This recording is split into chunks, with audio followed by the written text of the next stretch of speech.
¿por qué son necesarias esas renovaciones, actualizaciones, modernizaciones del marxismo o de cualquier otra teoría? Y vamos a ver muy brevemente la obra del modernizador del marxismo más notable en el siglo XX, que ha sido el francés Althusser, Louis Althusser, aquí está el nombre. Lo he elegido a él, estimado público, porque los intentos de modernización de Althusser son muy similares a los otros pensadores que podríamos mencionar. ¿Por qué es necesario, estimado público, hacer una modernización, una actualización? ¿Por qué es necesaria esta renovación de una teoría? Y esto no es algo típico del marxismo, sino que todas las teorías y todas las religiones lo han necesitado en el curso de la historia. La renovación que se hace periódicamente en el campo marxista tiene algunas semejanzas con las renovaciones que se hacen, por ejemplo, que se han hecho durante siglos o durante 2 milenios en el campo del cristianismo. Y también es algo similar en la estructura general a las actualizaciones que se hacen en el Islam, en las religiones del Asia Oriental, etc. Por una razón fácilmente comprensible. Se necesita siempre poner a tono una teoría anterior con la situación actual. Todas las religiones, las ideologías, etcétera, en algún momento envejecen. Y si no envejecen, por lo menos no están totalmente adecuadas al paso del tiempo. Que como ustedes ya a su joven edad se han dado cuenta, el paso del tiempo es algo muy veloz. Y por lo tanto, el paso del tiempo implica también la renovación de estructuras sociales, tecnológicas, ideológicas y de todo tipo. Quiero mostrarles brevísimamente en el campo de las religiones cómo se ha hecho esa renovación. Es un ejemplo de 1 minuto.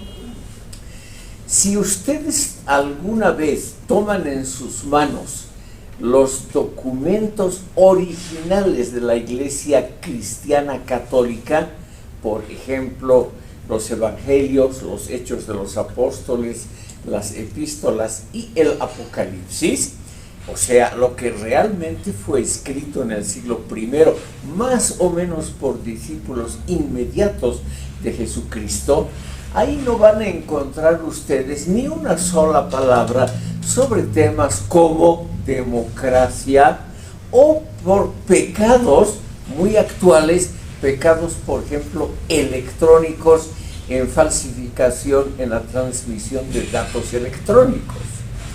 Entonces, obviamente, los pecados, o sea, las transgresiones a la ley que se hacen en la época actual, no han sido previstos por la primitiva doctrina, por la doctrina original. Pero se puede interpretar la doctrina original como si cubriese también fenómenos posteriores. Ese principio es el que vale también para teorías como el marxismo o cualquier otra que ha inventado el ser humano. O sea, se cree que mediante las artes de la interpretación se puede amoldar la teoría original para tiempos futuros. Todas las religiones en el mundo han hecho eso y todas las ideologías han seguido ese camino estructuralmente similar. Por ejemplo, hoy en día, estimado público,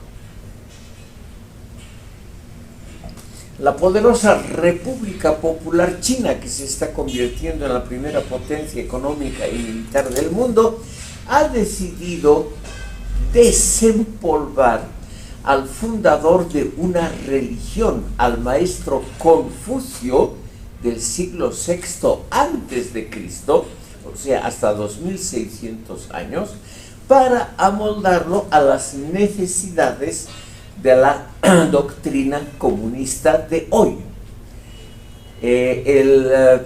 La República Popular China, igual que España, Francia, Inglaterra, etcétera, tienen una cadena de centros culturales. España tiene los institutos Cervantes, Italia los institutos Dante Alighieri, Alemania el Instituto Goethe y otros similares. La China no ha elegido para estos centros de difusión de su cultura y propaganda política el nombre de Mao Zedong o de algún ilustre comunista, sino que ha decidido, por razones justamente de construirse un pasado adecuado, ha elegido el nombre de Confucio para sus institutos culturales en el exterior. Y esos institutos se dedican a demostrar lo mismo en la China. En las escuelas, desde la primaria en la China, se enseña a los alumnos que la doctrina confuciana se encaja perfectamente, se amolda sin problemas a los requerimientos actuales en este momento de la sociedad china del siglo XXI. Por ejemplo, esa doctrina confuciana de la obediencia de padres a hijos, de ciudadanos con respecto a las autoridades, en fin, toda esa cadena de obediencia, de integración en el orden ya establecido que predicó hace 2600 años el maestro Confucio, todo eso encaja perfectamente con los requerimientos actuales del Partido Comunista. Entonces la doctrina confuciana, la religión por excelencia de la obediencia a la autoridad preconstituida, de obediencia a las estructuras familiares que ya existen, a los maestros en la escuela, lo cual a mí me convendría mucho naturalmente, etc. Esa doctrina religiosa está enseñada hoy y propagada como uno de los pilares siempre válidos, pese a 2600 años de existencia, siempre válidos de la identidad china. El cristianismo, yo les comentaba que reuniendo todos los documentos originales de la época de Cristo, no se llegan a 100 páginas. Si ustedes, lo que yo aconsejo, tomen en las manos un evangelio, porque hay algunos detalles sociológicamente muy interesantes, van a ver que son escasamente 90 páginas si uno reúne evangelios, el Apocalipsis, etcétera, etcétera.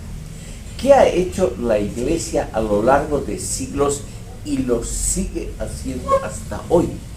Trata de encajar, es decir, de amoldar esos preceptos para que más o menos se amolden, se modernicen con las necesidades actuales de la Iglesia, que es, estimado público, tratar de sobrevivir en un mundo muy diferente. Quiero mostrarles solamente un ejemplo. En la antigua Biblia judía, que para los cristianos es válida, y también en los primeros catecismos de las iglesias cristianas en el siglo I, había el llamado decálogo. El decálogo son los 10 mandamientos, que es una especie de resumen de cómo debe comportarse la persona adecuadamente en el campo moral, en el campo de la ética.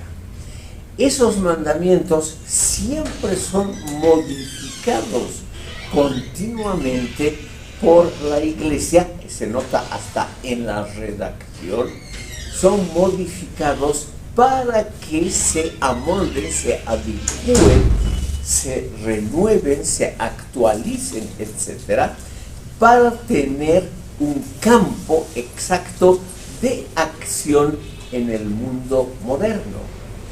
Si ustedes ven una versión de un catecismo católico del siglo IV después de Cristo, la terminación del Imperio Romano, y lo comparan con el actual,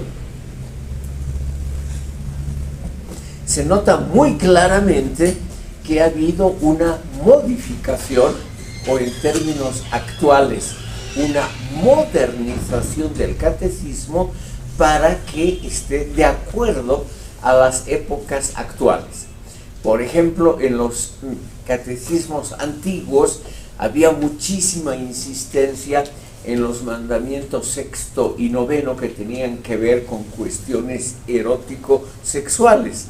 Todo eso ha sido hoy en día suavizado o ha desaparecido de los catecismos actuales, que ya tienen un carácter mucho más moderno. Exactamente lo mismo ha pasado con el marxismo. Y vamos a ver cómo este señor Althusser, realmente en forma, yo diría, bastante creativa, nos ha, para el siglo XX y para el XXI, ha retrabajado el marxismo, lo ha renovado, para que sus conocimientos en el campo de ciencias sociales, etcétera, sean adecuados a la época actual. Quiero mencionar, estimado público, solo una obra de este señor.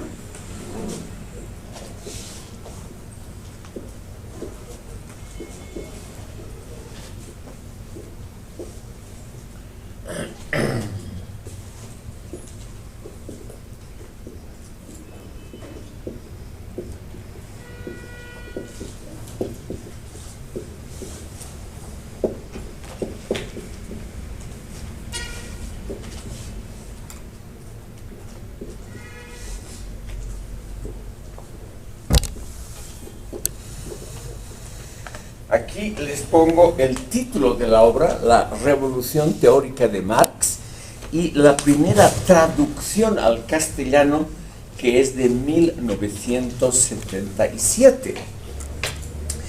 Y aquí Althusser nos muestra, porque es algo que es muy general, en todas las obras de los renovadores marxistas está más o menos la misma tendencia. Él quiere, estimado público, volver al marxismo una corriente sociológica y filosófica científica, es decir, algo acorde con nuestra época, que, como ustedes saben, adora la ciencia.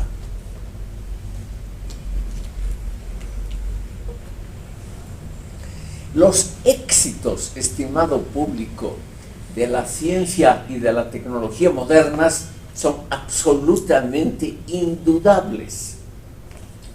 El mundo actual en los últimos siglos es un mundo totalmente construido sobre conocimientos científicos aplicados a la tecnología, que son los inventos y procedimientos actuales que todos usamos.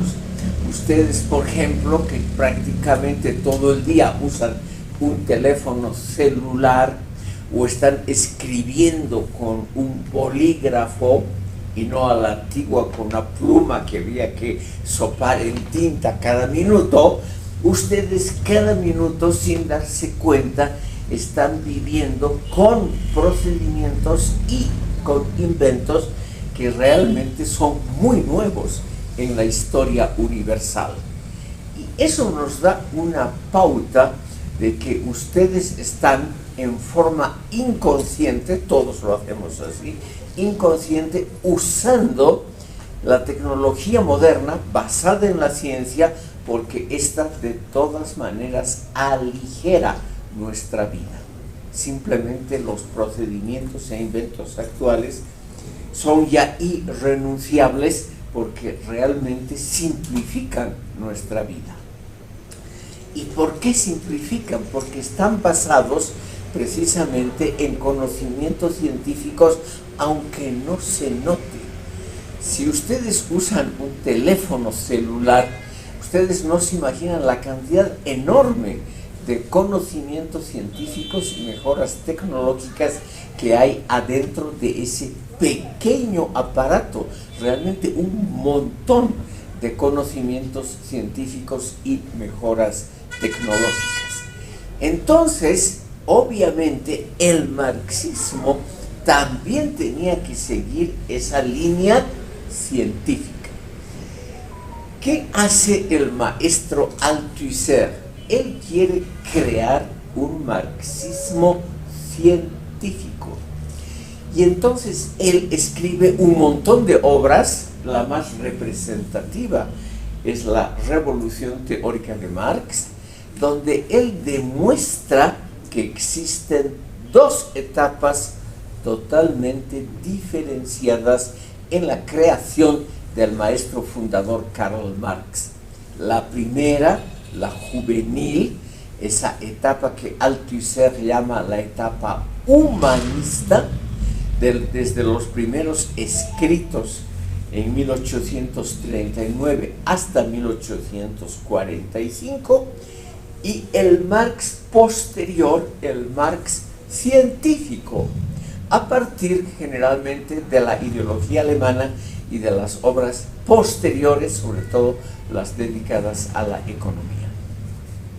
Althusser no rechaza las obras primeras de Marx, pero no las toma muy en serio. Ese Marx humanista, ese Marx todavía imbuido de muchas ideas literarias y filosóficas, según Althusser, no es el Marx rescatable para los tiempos modernos.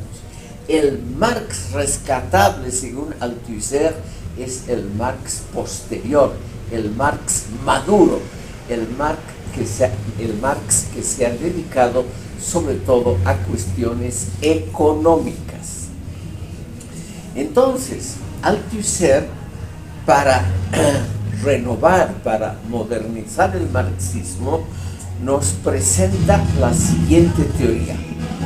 Podemos dejar de lado totalmente al primer Marx, al Marx juvenil, al Marx humanista, porque ese Marx humanista estaba todavía influido por las teorías de la época, Hegel y otros pensadores, que no son hoy necesarios, porque no son científicos, son solo humanistas, son solo filosóficos.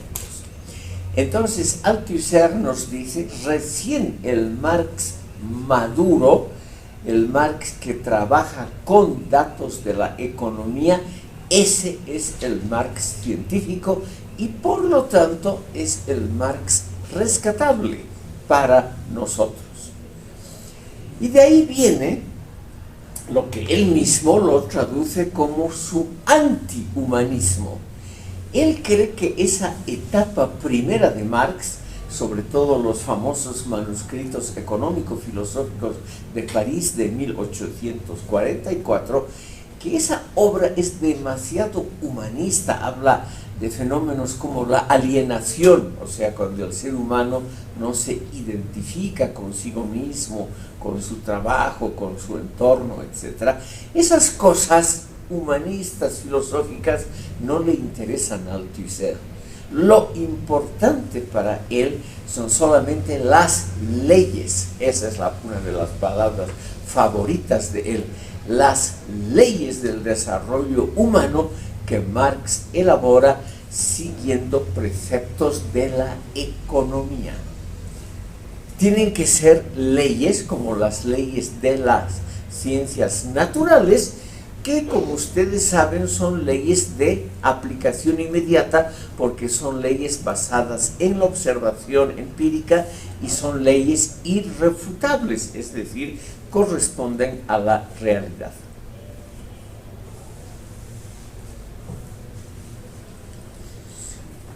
Esta idea estimado público, de que hay un Marx científico, o sea que no se equivoca nunca.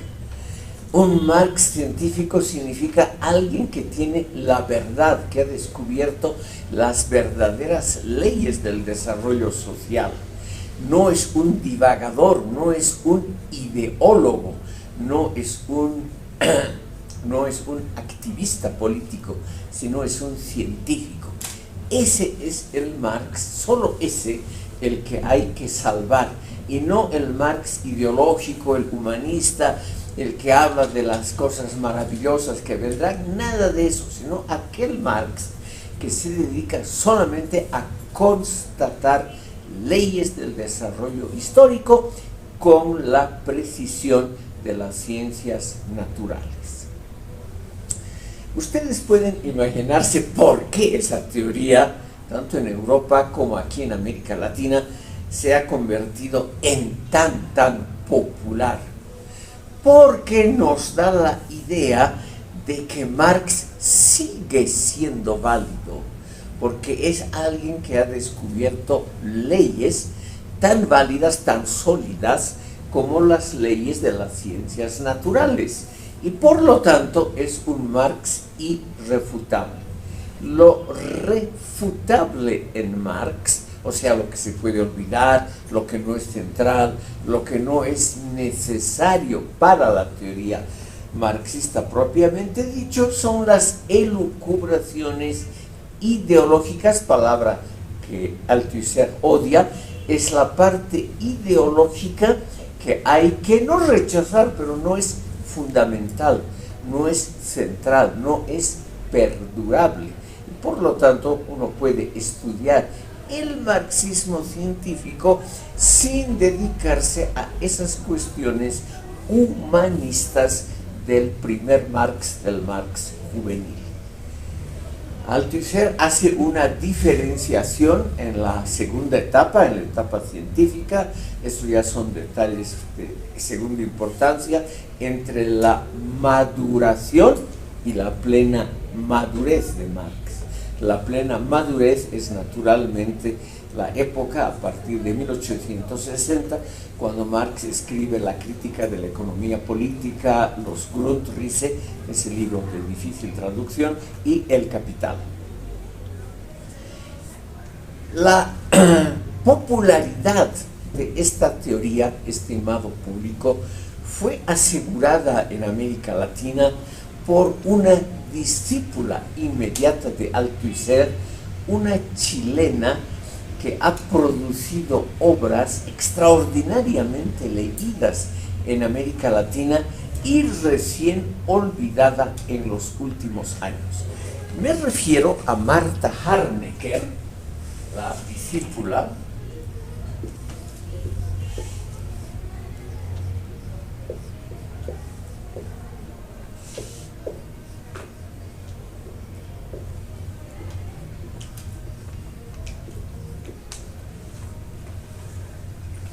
una socióloga chilena que ha publicado las obras más leídas de Marx. No solamente ha publicado, sino que ella misma ha escrito una especie de introducción a la obra de Marx, los elementos del materialismo histórico, que ha alcanzado la envidiable cifra de más de 120 reediciones de esa obra. Entonces, estimado público, no hay duda de que es un fenómeno sociológico interesante. ¿Qué hace Martha Harnecker? En un lenguaje sencillo, accesible a toda persona, y en relativamente pocas páginas, 250, ella resume toda la teoría de Marx y de sus sucesores inmediatos. Entonces eso es una cuestión moderna, ahorra tiempo, porque ya no hay que leer esa enorme cantidad de obras muy difíciles escritas por Marx en un lenguaje económico muy técnico, o las primeras en un lenguaje filosófico también muy complicado. simplificado, y las obras de los sucesores, algunas de ellas también de acceso muy difícil, sino que ahora, leyendo a Martha Harnecker, tenemos toda la teoría de Marx y de las escuelas sucesorias en un compendio, un resumen de lectura relativamente fácil y de acceso baratito. Un libro que tuvo, como les dije, más de 120 reediciones y que en América Latina ha sido realmente la obra de sociología teórica más leída desde que existe la imprenta. Ese es el gran mérito de esta señora. Ahora, es naturalmente al mismo tiempo una simplificación de las teorías marxistas, entre otras cosas porque ella, que terminó su vida hace poco dentro de la Revolución Cubana y ella se casó con un destacadísimo miembro de la cúpula dirigente cubana, con el especialista justamente en cuestiones de espionaje, etc. Ella terminó como propagandista del régimen cubano, pero eso no le quita nada al mérito de la obra de ser realmente un resumen muy bien hecho, de lectura fácil, que naturalmente para la inmensa mayoría de la gente interesada en estos temas le evita tener que leer las pesadas obras de los maestros fundadores, Marx, Engels, etc. Y además le conecta con lo más moderno del marxismo latinoamericano, que son los productos de la Revolución Cubana. Entonces, por eso les he mencionado a Althusser, porque realmente en el campo latinoamericano, mucho menos en el europeo, es el marxista, digamos, más productivo y más original de los últimos tiempos. No es obviamente el único, estimado público. Igual que en la Iglesia Católica, es un fenómeno muy similar, el marxismo ha producido una cantidad enorme de comentarios, interpretaciones, glosas, resúmenes, readecuaciones, actualizaciones de la doctrina original. Se calcula que hay más de 40.000 libros y una cantidad seguramente que ronda los 400.000 ensayos sobre el marxismo, sus problemas, su necesidad de ser actualizado, etcétera, etcétera, publicados hasta hoy. O sea, realmente una cantidad gigantesca. ¿Cómo lo hizo la Iglesia Católica con el mensaje original de Jesucristo? Por eso les decía, porque es un ejemplo muy plástico, las 100 páginas de los Evangelios que han dado lugar a una literatura extraordinariamente frondosa de interpretación y actualización. Si tomamos solamente lo producido en la Edad Media con la teología católica clásica, San Agustín, Santo Tomás de Aquino, tenemos realmente, literalmente, miles de páginas que tratan de explicar lo que dijo el gran maestro, el profeta original, lo que dijo y cómo debe ser utilizado, comprendido, entendido en la época actual. Lo mismo existe en el Islam, estimado público. Lo que dijo el profeta Mahoma, naturalmente también ha sido hoy actualizado, modernizado en miles, literalmente millares de libros y obras. Toda religión, toda gran teoría como el marxismo tiene esa necesidad de actualización y renovación. Cuando uno, y ahora viene mi punto crítico, cuando uno renueva, actualiza, moderniza una teoría, uno naturalmente le pone elementos de su propia cosecha. Hasta el pensador más fiel, estimado público, cuando trata de explicar una teoría antigua para lectores modernos, necesariamente le pone algo de su época, de su pensamiento, de su entorno cultural. Eso es indudable e inevitable. Entonces, todos estos libros de modernización tienen naturalmente inclusiones que no se encuentran en la obra original. Les quiero dar solamente un ejemplo muy, muy famoso. En esa época de la Edad Media, donde la gente tenía mucho más tiempo que hoy, y donde ya habían universidades, un famoso justamente catedrático universitario, Santo Tomás de Aquino, el más famoso de todos los teólogos y filósofos de la Edad Media, escribió obras extremadamente voluminosas. La Summa Teológica, hasta hoy, el título ya lo dice casi todo, una suma, o sea, un compendio que abarca todo. La Summa Teológica de Santo Tomás, en la edición más modesta, tiene sus 30 volúmenes. O sea, estimado público, es algo inmensamente mayor que los modestos evangelios del comienzo de la religión cristiana. Y sin embargo, Santo Tomás murió dejando inconclusa su gran obra. Él murió con la conciencia de que no había terminado de explicar toda la riqueza, todo el brillante contenido de los evangelios.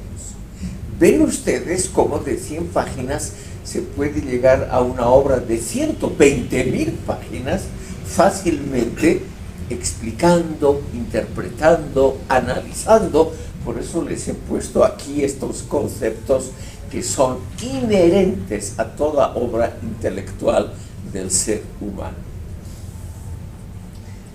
Quiero mostrarles que aquí en Bolivia hay un autor catedrático de esta universidad que se ha preocupado intensamente por Althusser, por reconstruir la teoría, por mostrar sus puntos fuertes, pero también sus puntos débiles.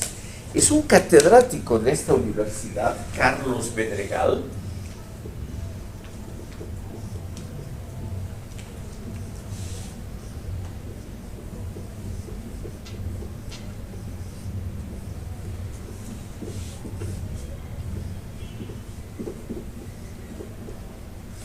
que el año pasado ha publicado una obra sobre Althusser con el título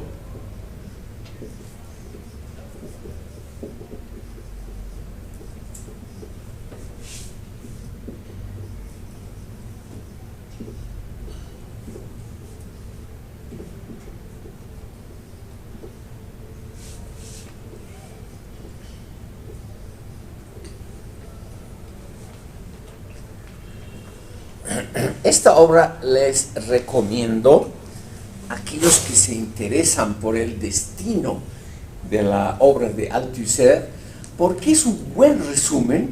Es un libro cortito de unas 150 páginas. Es un buen resumen de toda la teoría de Althusser y al mismo tiempo una crítica a ese intento de separar el Marx juvenil humanista del Marx maduro científico, y naturalmente la consecuencia inmediata, que es dejar de lado los elementos humanistas de Marx. Althusser en alguna de sus obras habla del necesario antihumanismo. Se refiere a que hay que dejar de lado las ideas de que hay que evitar hablar mucho de alienación y todas esas cosas en el mundo actual, porque eso no produce una buena teoría y no nos hace comprender las necesidades, por ejemplo, de los partidos comunistas. Althusser siempre estuvo en el lado de los partidos comunistas.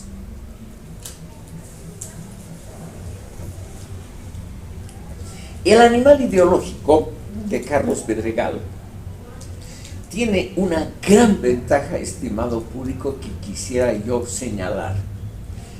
¿Por qué es peligroso dejar de lado los aspectos humanistas de los padres fundadores Marx y Engels?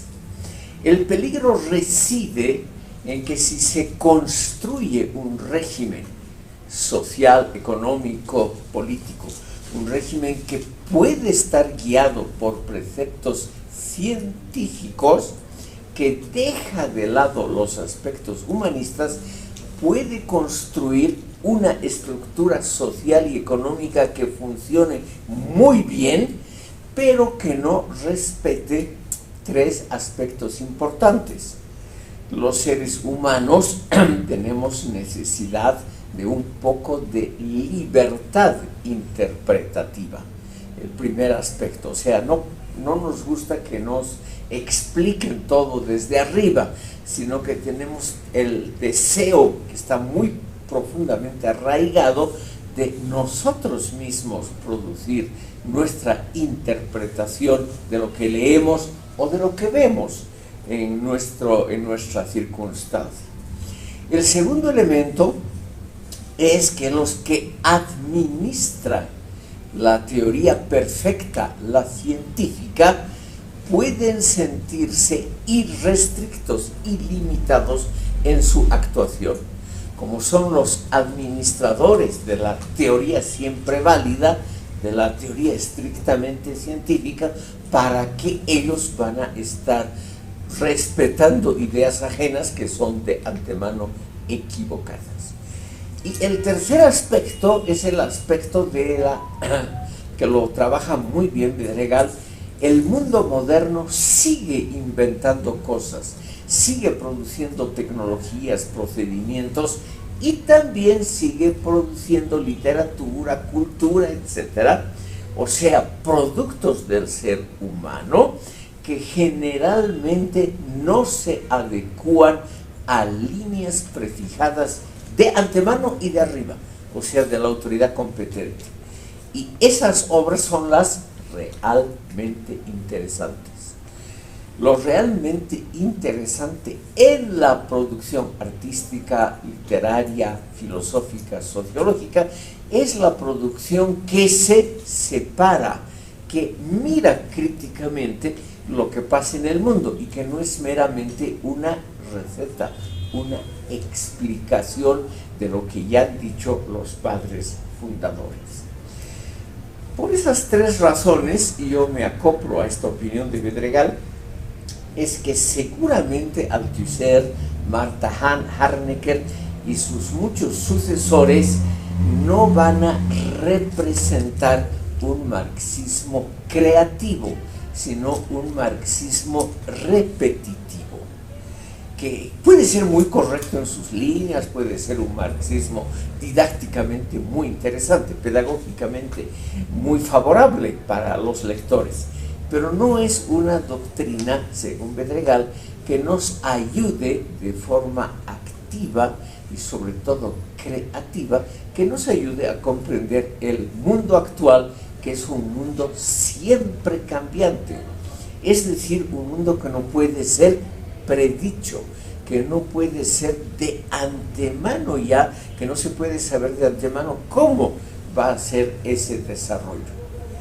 Las ciencias naturales son ciencias predictivas. Por ejemplo, la astronomía nos puede decir con absoluta seguridad cómo se va a mover el planeta tal en su órbita dentro de un año. O un estudio médico nos puede decir si actúan tales bacterias y tales virus, el paciente se va a morir en tal tiempo. Eso es en el campo de las ciencias naturales. Pero aquí viene la clásica que ya hemos visto, separación entre ciencias naturales y ciencias sociales, que Vidregal también estudia. Y esa separación nos dice, estimado público, una cosa muy simple: en las ciencias sociales no existe la posibilidad de una predicción exacta, ni siquiera aproximada, como en las ciencias naturales. Es también por ello, y eso lo han visto la mayoría de los pensadores marxistas y no marxistas han visto ese problema desde el comienzo de la teoría marxista. Les he comentado justamente a este pensador, por las dudas les escribo de nuevo el nombre porque ha sido alguien que se ha anticipado, un precursor en todo el sentido de la palabra.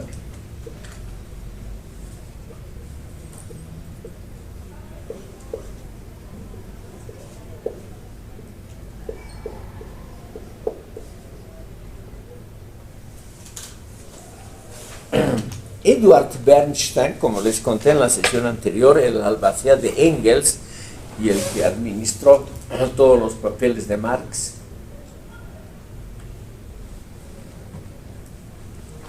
fue el primero en notar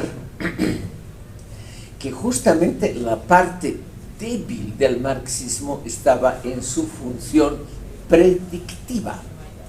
Las dos grandes predicciones de Marx, la pauperización creciente del proletariado y la polarización incesante de la estructura social, no se llevaron a cabo. Por lo tanto, según Bernstein, y Bernstein usó solo números y datos empíricos, por lo tanto había que dudar del potencial predictivo del marxismo. El marxismo, según Bernstein, nos podía dar pautas muy generales, pero ninguna pauta precisa de comportamiento y de acción.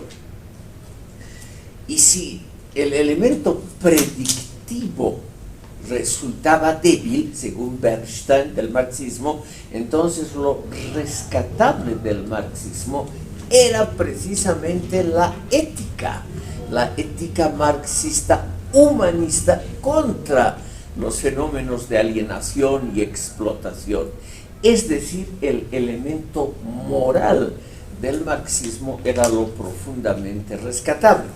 Como ven ustedes, son dos posiciones, la de Althusser y la de Bernstein, dos posiciones completamente opuestas de cómo se debe interpretar el marxismo. Los unos tienden a reforzar la idea de que el marxismo es una ciencia como cualquiera de las ciencias naturales, o sea, una ciencia segura, predictiva, exacta, y los otros dicen lo rescatable es más bien lo otro, la posición ética de Marx contra los fenómenos de alienación y explotación, una tendencia que se acerca a la religión. Porque la mayoría de las religiones, en sus comienzos, en sus núcleos, son religiones de amor al prójimo.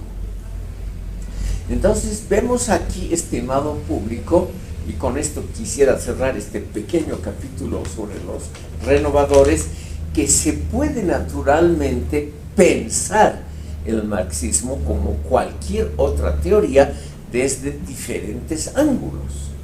Yo simplemente he querido mostrarles a ustedes dos posibilidades de interpretación del marxismo, la estrictamente científica y la que podríamos llamar ética, las dos con elementos y argumentos de buen peso. Quiero ahora, estimado público, mostrarles en América Latina el desarrollo posterior del marxismo para llegar a alguien a que vamos a dedicar la próxima sesión, que es René Zavaleta Mercado, el pensador marxista más notable que ha habido en Bolivia, pero que ha tenido algunos predecesores en el campo latinoamericano.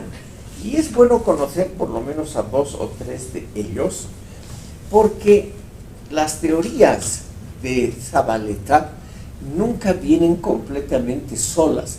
Son elementos que son pensados, reflexionados siempre por pensadores contemporáneos o un poco antes de Zavaleta, que han trabajado temas muy afines.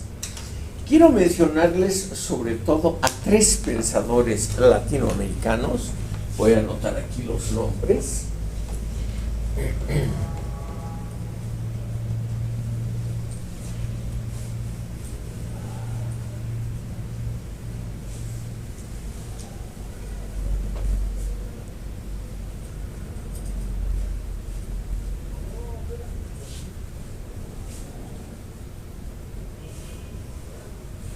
Vamos a verlos muy rápidamente.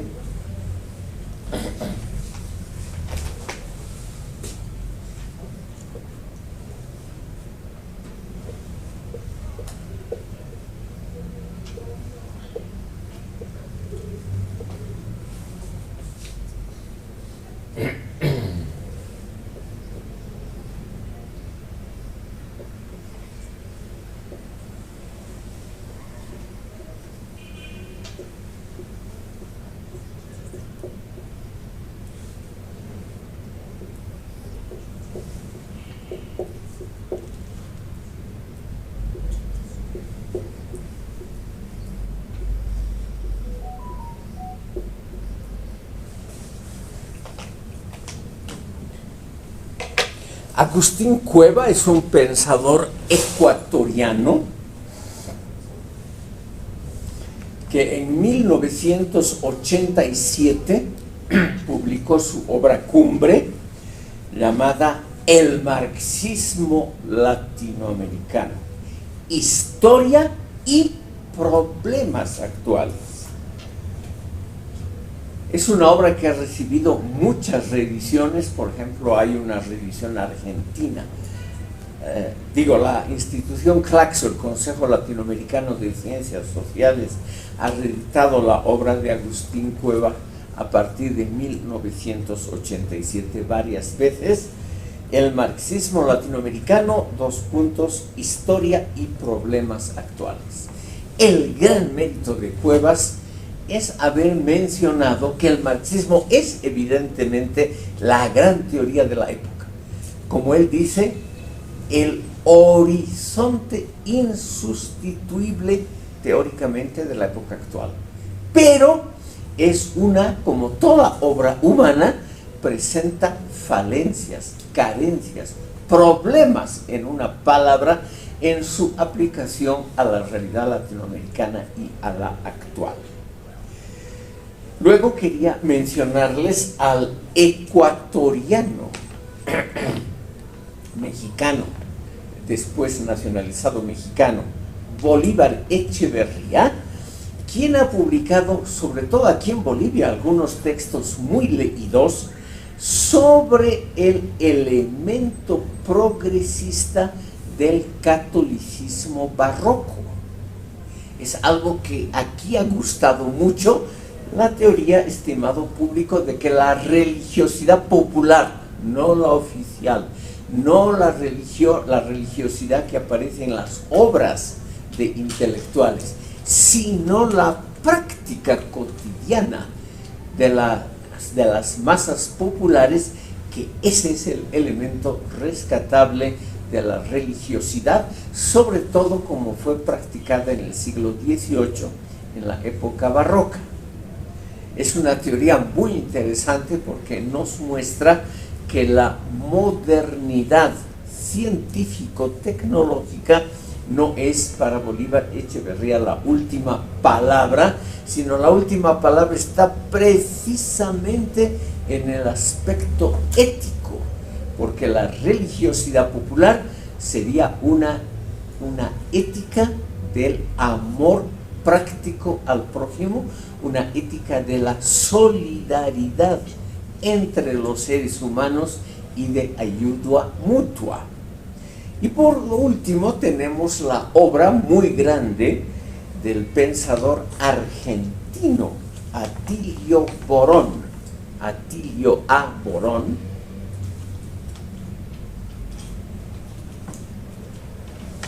este último vive todavía, y él ha publicado un título, su obra más conocida, La teoría marxista hoy, problemas y perspectivas. Publicada también varias veces por Claxo, el Consejo Latinoamericano de Ciencias Sociales. Todos estos, estimado público, estos autores, nos presentan, así sea en forma parcial, algunos elementos que también van a estar en la obra de René Zavaleta Mercado, como les decía, al que vamos a dedicar toda la próxima sesión. Quiero simplemente adelantar que Zavaleta Mercado, con toda seguridad, es uno de los grandes pensadores marxistas del hemisferio latinoamericano. En sus más de 60 años de existencia, la Revolución Cubana no ha producido un pensador marxista que esté a la altura de René Zavaleta Mercado. No hay absolutamente nadie en 60 años de producción teórica de la Revolución Cubana que haya producido ni de lejos una obra que se asemeje a la notable teoría de René Zavaleta Mercado.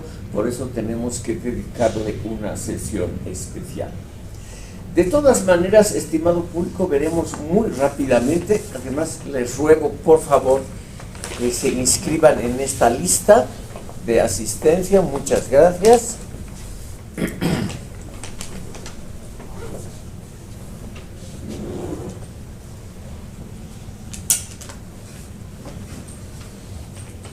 Les quiero mostrar, estimado público, dos campos importantes que todos estos pensadores tratan en el intento de explicar la realidad latinoamericana mediante la teoría marxista. El primer elemento es un elemento que también toca la sociología y se lo puede traducir muy fácilmente con unas palabras sencillas, que es: ha tenido América Latina una evolución histórica que pueda ser explicada en términos marxistas. Aquí se abren problemas muy simples.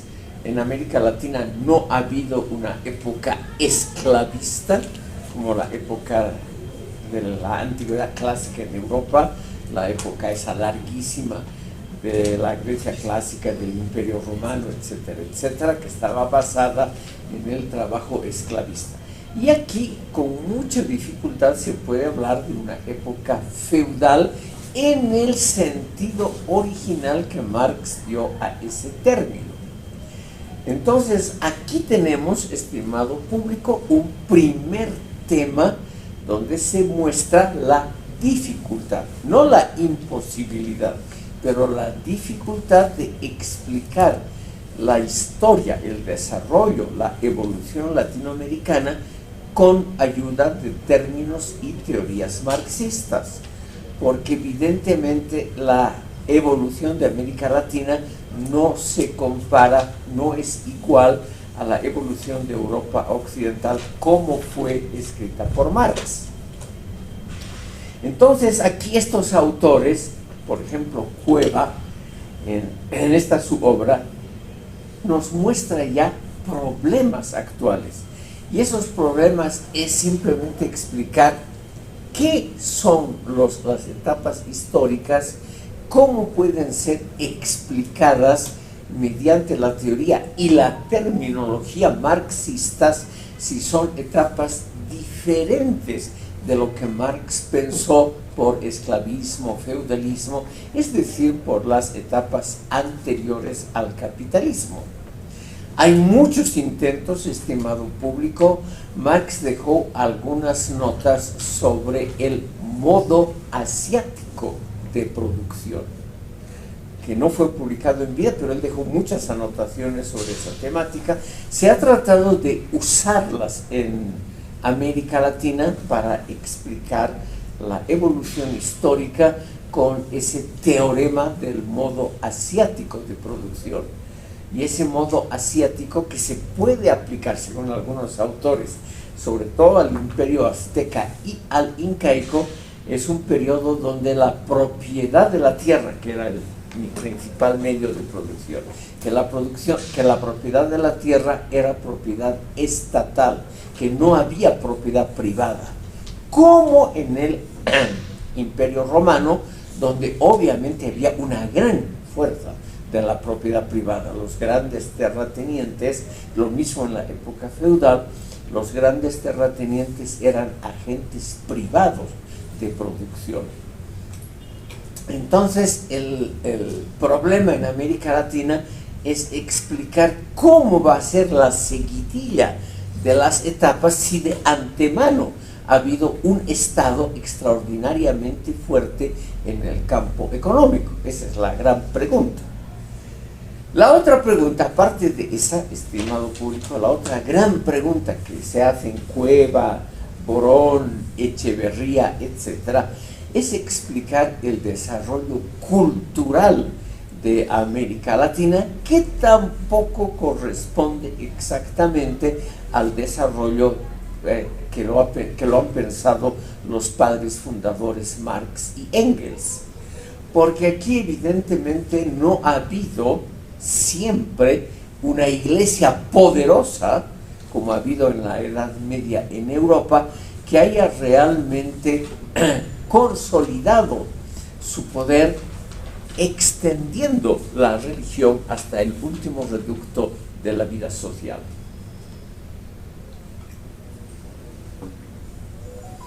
Aquí en primer lugar hay el problema de las fuentes prehispánicas escritas son muy escasas y es muy complicado tratar de explicitar en forma clara, por ejemplo, cómo era la estructura social del Imperio Azteca o del incaico, porque realmente las fuentes son muy escasas. Explicar, por ejemplo, cómo era la estructura social, las jerarquías, la cultura política en la época prehispánica era realmente muy difícil. Entonces, estimado público, vemos aquí un segundo campo de problemas, que es la falta de fuentes confiables, y eso implica necesariamente un gran campo de especulación. Estos autores, por ejemplo, se han dedicado a criticar esas teorías que decían que el imperio incaico era socialista. Aquí ha habido en Bolivia un gran precursor de esa teoría, que ya lo hemos mencionado en una sesión posterior, por eso no vuelvo a él, Tristán Marov, y su libro La justicia del Inca de 1926, que es realmente una obra precursora, sobre todo en la teoría de Tristán Marov, de que el imperio incaico era un régimen socialista al que habría que volver, porque precisamente presentaba elementos de un futuro promisorio al ser ya un experimento socialista. Pero hay muchos autores que han contradicho esa teoría, que han presentado argumentos valiosos de orden historiográfico, un poco aburridos para discutirlos aquí a toda velocidad, que demuestran que no era un régimen socialista, sino el régimen normal que había ocurrido en gran parte del mundo, por ejemplo en la China, donde el Estado central era muy fuerte, pero cuya clase dominante no era la poseedora de la tierra, sino la burocracia, o en términos modernos, o en términos más antiguos, los que tenían posiciones importantes en la corte, en la estructura social de esos imperios. Y el tercer elemento, estimado público, que también dificulta la explicación la explicación del modo de producción y del modo de vida en las sociedades latinoamericanas, y sobre todo en el periodo prehispánico, es naturalmente la falta de una ideología general que estuviese asentada en una religión o en una ideología predominante. Seguramente aquí se estaba formando algo así. Con toda seguridad había aquí un gran potencial para establecer una especie de cultura general que hubiese dominado las sociedades prehispánicas. Pero la conquista española llegó justamente, estimado público, cuando estos imperios azteca, incaico y maya recién se estaban desarrollando. O sea, en el comienzo mismo fueron eliminados estos imperios, no se pudieron desarrollar tal vez con la brillantez, con la originalidad que hubiera sido el caso. Entonces aquí, estimado público, lo que hay, y esto dicen estos tres autores, hay una interpretación marxista muy aproximada y muy naturalmente proclive a ser criticada, porque toda explicación marxista de una seguidilla de etapas sociales de acuerdo a la propiedad de los medios de producción puede fallar, porque la propiedad de los medios de producción ha sido siempre el Estado centralizado en el imperio azteca, en el incaico, etc. Entonces es muy complicado el explicar todo un enorme y largo proceso histórico mediante un esquema que posiblemente ha sido el correcto para Europa Occidental, pero que es muy complejo de explicarlo aquí en términos marxistas para América Latina. El último aspecto, estimado público, es explicar la estructura social latinoamericana del presente de acuerdo a términos marxistas, porque aquí siempre ha habido en todos los países latinoamericanos, por ejemplo, una capa campesina, una base campesina muy amplia, a veces con propiedad de sus parcelas de tierra, a veces no, una diversidad muy grande en la propiedad agraria y también una diversidad en la estructura social, por ejemplo, la existencia, y eso se puede comprobar históricamente, muy grande de clases medias, por ejemplo, durante la época colonial. La existencia de una enorme clase media desde la época colonial no encaja bien en las teorías marxistas, sobre todo de una reducción paulatina de la clase media, como lo predijo Marx.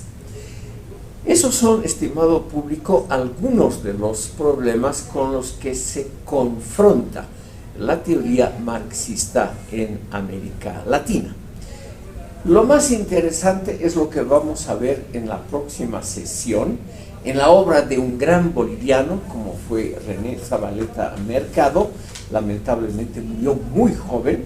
Él nació en 1937 y ya murió en 1984, en la flor de su producción, que nos hubiera dejado probablemente una obra mucho más amplia y más rica de la que la que fue realmente coartada con su muerte en la mejor época de su producción. Lamentablemente tenemos que terminar aquí, estimado público, por razones de horario, y les agradezco por su presencia.